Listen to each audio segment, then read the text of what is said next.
Welcome to చిన్నారి cooking channel. ఈ రోజు మనం లంచ్ బాక్స్ కి పర్ఫెక్ట్ గా సరిపోయి ఎంతో టేస్టీగా ఉండే క్యారెట్ ఫ్రై చేస్తున్నానండి.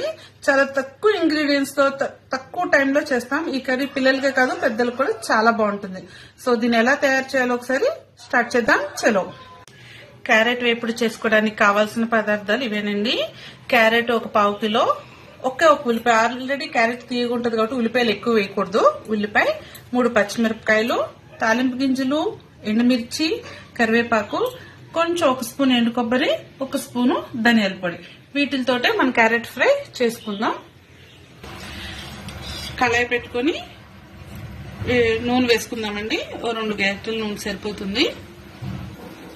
నూనె కాగిందండి. ఇప్పుడు మనం తాలింపు గింజలు వేసేసుకుందాం. తాలింపు గింజలు మగ్గిన తర్వాత ఎండుమిరపకాయలు, అలాగే మన కరివేపాకు,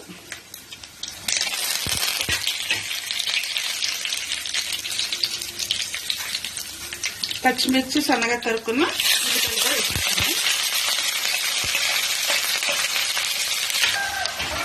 ఉల్లిపాయలు లైట్ గా మగ్గితే సరిపోతుందండి. కొంచెం పింకిష్ కలర్ రాగానే సన్నగా తరిగి పెట్టుకున్న క్యారెట్ ముక్కల్ని కూడా వేసేసుకున్నాం.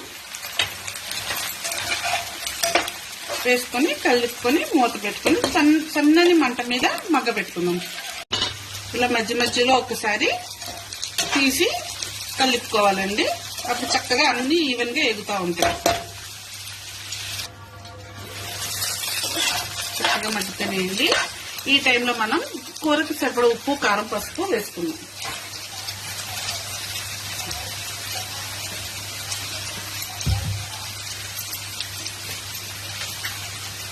ఉప్పు, సరిపడా పసుపు, అలాగే పచ్చిమిరపకాయలు వేసాం కాబట్టి కారం చూసుకొని వేసుకున్నాం.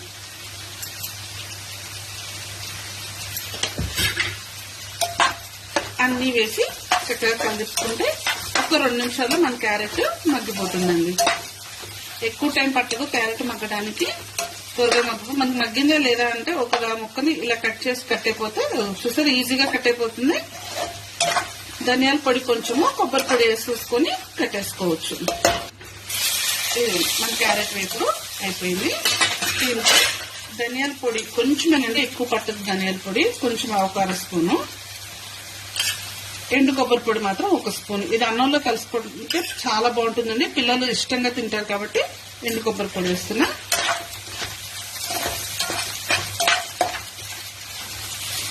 అంతేనండి, మన క్యారెట్ ఎప్పుడు చక్కగా మగ్గిపోయింది. చూడండి, ప్రతి పీస్ ఇలా అంటే కట్ అయిపోతుంది, అంటే మగ్గిపోయిందని అర్థం అండి.